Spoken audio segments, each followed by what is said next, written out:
Hey guys, it's me, Ava. I'm 12 years old right now, sitting on my carpet at 1:14 a.m. with only my pink fairy lights on and my phone balanced on a stack of books. My mom thinks I'm asleep, but I can't close my eyes until I finally tell this story out loud. If you've ever changed every single part of yourself just so people would stay, if you've ever laughed while someone cried because you were terrified you'd be the next target, if you've ever stared in the mirror and literally didn't recognize the person looking back, then grab your blanket, turn the volume up, and keep watching. Because this is the full, unfiltered story of how I became an actual monster twice, how I almost lost myself forever, and how I'm still fighting every single day to get the real Ava back. These stories are based on real-life incidents. Names, locations, and certain details have been changed to protect privacy. The purpose of this content is for awareness and informational storytelling only. We do not intend to target or defame any individual, group, or organization. Let's rewind to 5th grade. I was 10 years old, still had that little gap between my front teeth, wore glittery butterfly clips in my hair, and my biggest dream was to own every single color of gel pens. Life felt simple. I had this friend group that made me feel like I finally belonged. Me, Sophia, Kaylee, Madison, Jaden, and Carter. We called ourselves the Squad. Same lunch table every single day, matching bracelets I made for everyone, a group chat that never stopped buzzing. For the first time in my life, I didn't feel like the weird kid. I felt chosen. Then, one random Tuesday after the final bell, everything cracked wide open. We were walking past the pre-K hallway. The little kids were still in their rooms doing nap time, lights off, tiny blankets everywhere. Jaden suddenly stopped, got this devilish grin, and whispered, "Y'all scared or what?"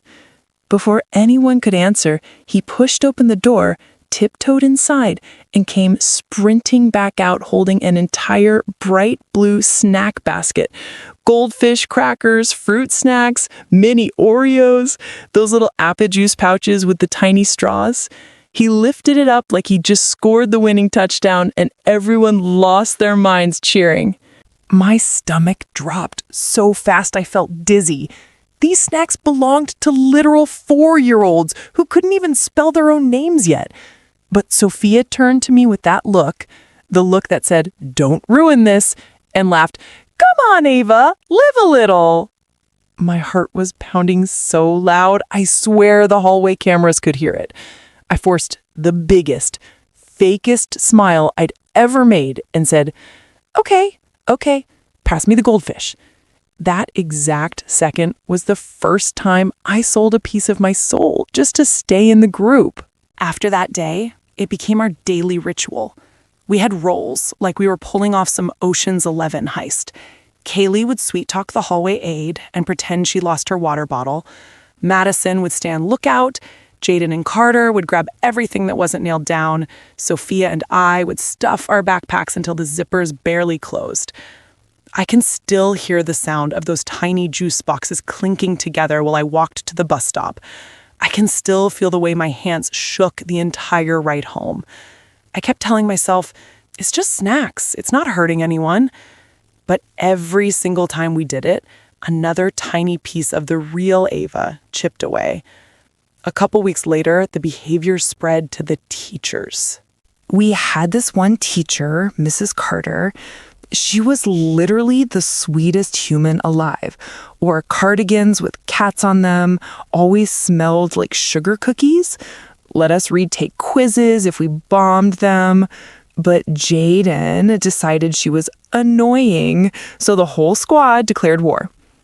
We'd talk over her lessons, mimic her voice when she turned to the whiteboard, roll our eyes so hard it hurt every time she asked us to be quiet. One day she caught me on my phone and gently said, "Ava, please put that away so we can all learn." I looked her dead in the eyes and said, make me. The entire classroom went silent. Mrs. Carter's lip actually trembled. She turned bright red and looked like she was about to cry.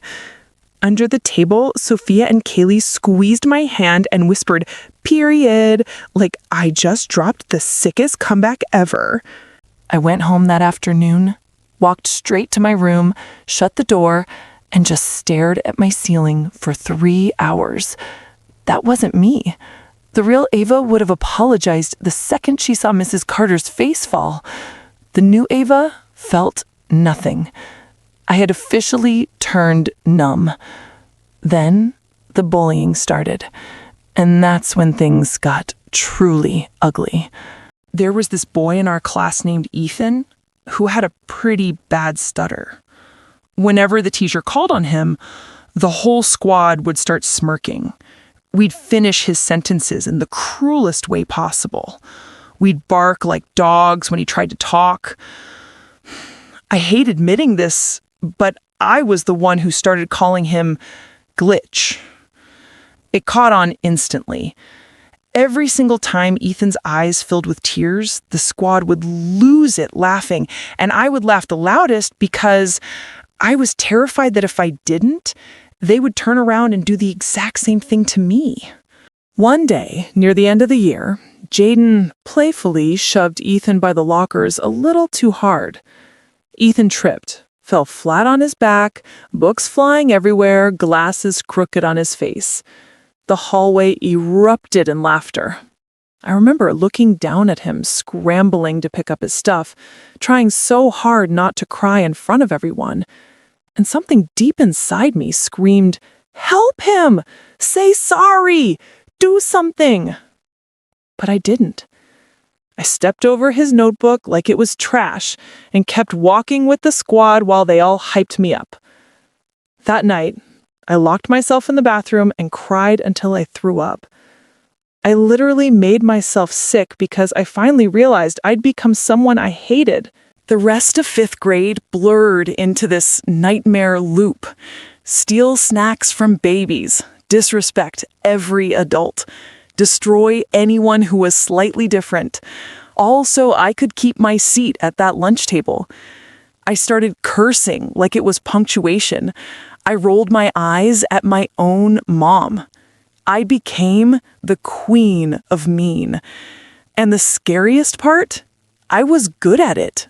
Really good. Then one night in May, I was cleaning out my iPad and found a video from the first week of school. 10-year-old Ava, gap-toothed smile, holding up a drawing of a golden retriever I made for my grandma, talking a mile a minute about how excited I was for 5th grade. I looked so happy, so innocent, so me. I sat on my bedroom floor and sobbed harder than I've ever cried in my life. I didn't recognize that little girl anymore. I had let strangers turn me into someone cruel just so they would let me sit near them.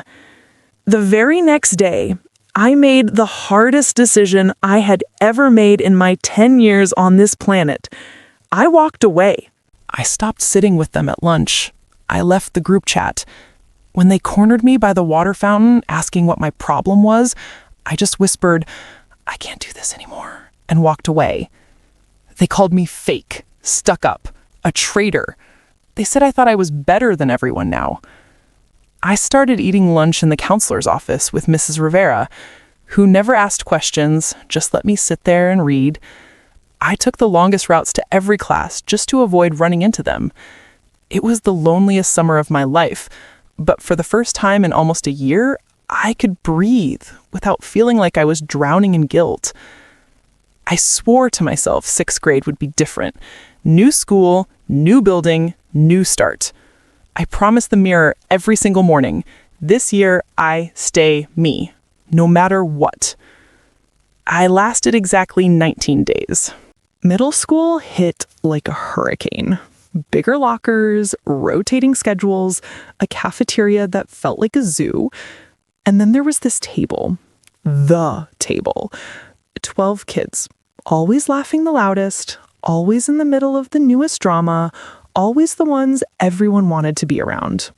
Brooklyn, Riley, Harper, Landon, Noah, Olivia, Emma, Mason, Grayson, Isabella, Addison, and a few others. One day, Riley looked across the cafeteria, smiled, and waved me over.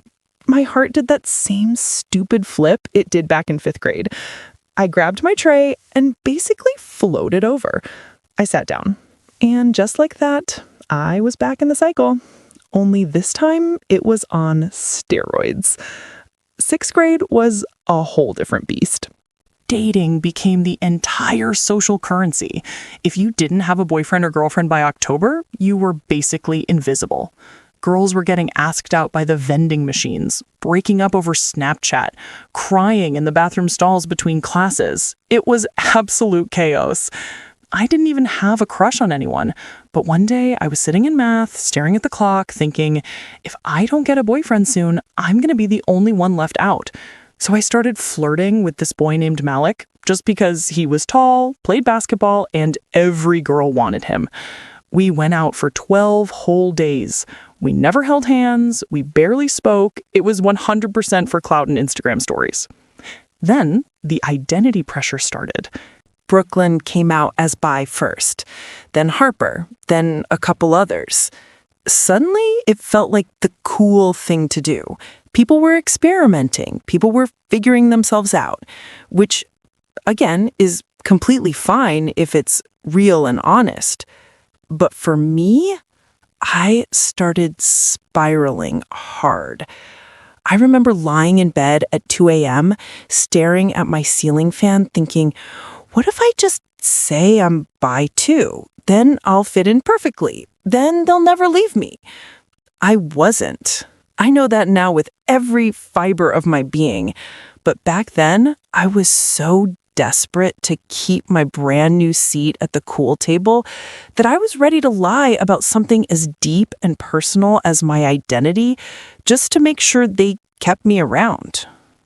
And the bullying, oh my gosh, the bullying got so much darker. There was this girl named Maya who always wore the same purple hoodie, 2 sizes too big, and carried these giant fantasy books everywhere. She ate lunch alone and read the entire time. We decided she was the perfect target. We stole her books and hid them in the boys' bathroom. We wrote fake love notes from the weirdest teachers and slipped them in her backpack. We spread rumors that she never showered and that her house smelled like cats. One day after lunch, we followed her into the girls' bathroom, 6 of us, and just unloaded. We screamed every insult we could think of. Ugly, weirdo, loser, nobody wants you here. Maya ran into a stall, locked it, and we could hear her sobbing so hard she was hiccuping. Brooklyn and Riley were dying laughing. I stood there forcing laughter while my stomach twisted into knots so tight I thought I was going to be sick right there on the tile floor.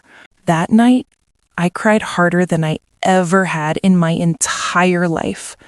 I locked my bedroom door, put a towel under it so my mom wouldn't hear, and sobbed into my pillow until my throat was raw.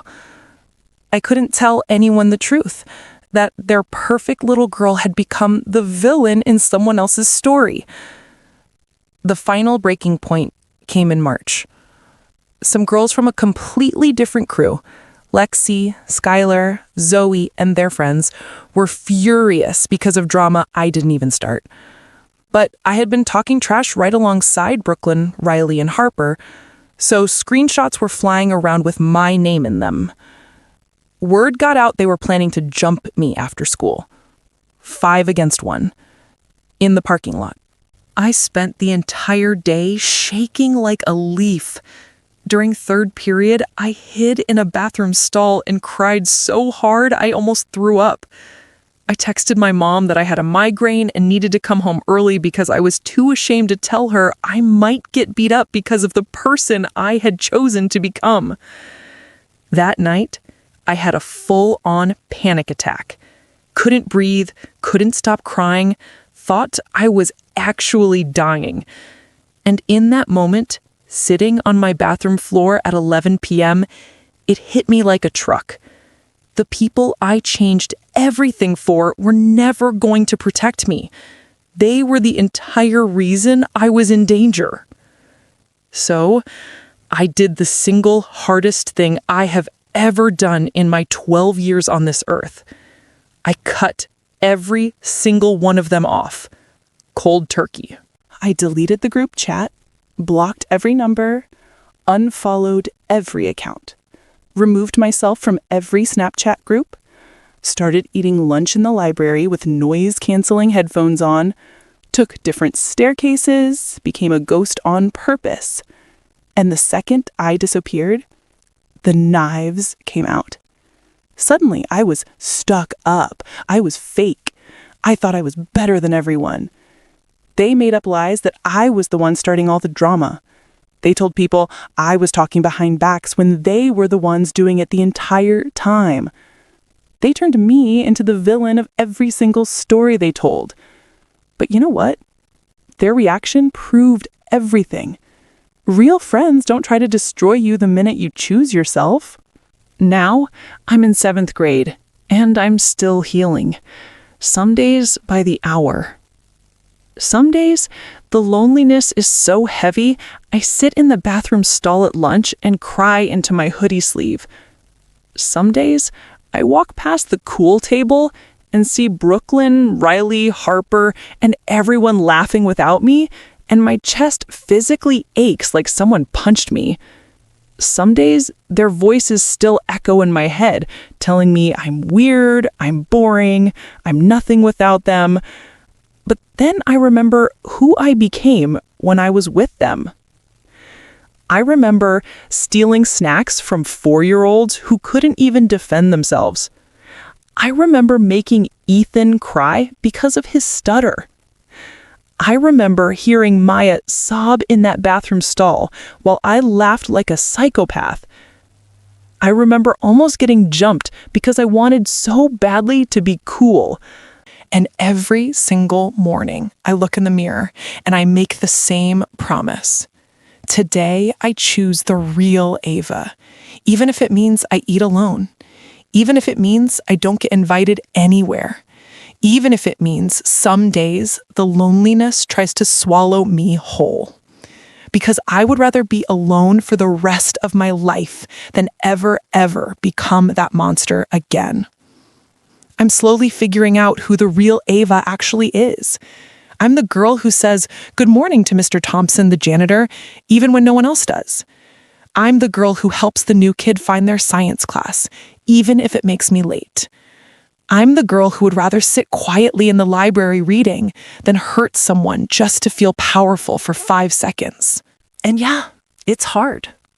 Some days it's so hard, I don't know how I'm going to make it to the final bell. Some days the ache of not belonging is so sharp, it takes my breath away. But every day that I choose myself is a day I win. So if you're watching this right now and you feel like you're disappearing, if you feel like you're wearing a mask so tight you can't breathe, if you're scared that the real you isn't enough, please hear me. You are enough. Exactly the way you are. Your weird laugh, your quiet voice, the way you get excited about books or art or random facts nobody else cares about, the way you flap your hands when you're happy or need headphones in loud places or still sleep with a stuffed animal, that's your magic. That's what makes you, you. The people who make you hide it don't love you. They love the version of you that's easy for them. Walk away. It's going to hurt like hell. You're going to cry until your eyes swell shut. You're going to feel like you're dying.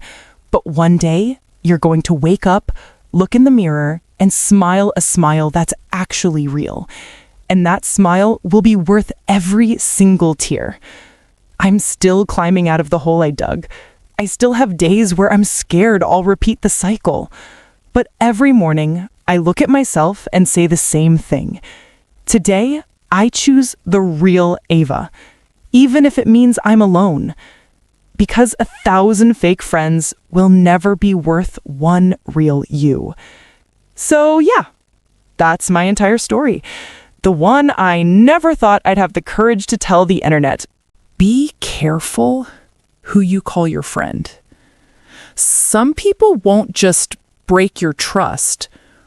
They'll break your soul, trying to turn you into someone you were never meant to be. If this helped you even a little, drop a purple heart in the comments. Or better yet, tell me your story. I read every single one, and I answer as many as I can. And if you're in the middle of this right now, you are not alone. DM me, slide in my inbox. I've been exactly where you are, and I swear, we can get through this together. Thank you for letting me get this out. Putting it all on the internet is terrifying, but if it helps even one person choose themselves today, then every tear I cried making this video was worth it. I love you guys so much. Stay real. Stay you. I'll see you in the next one.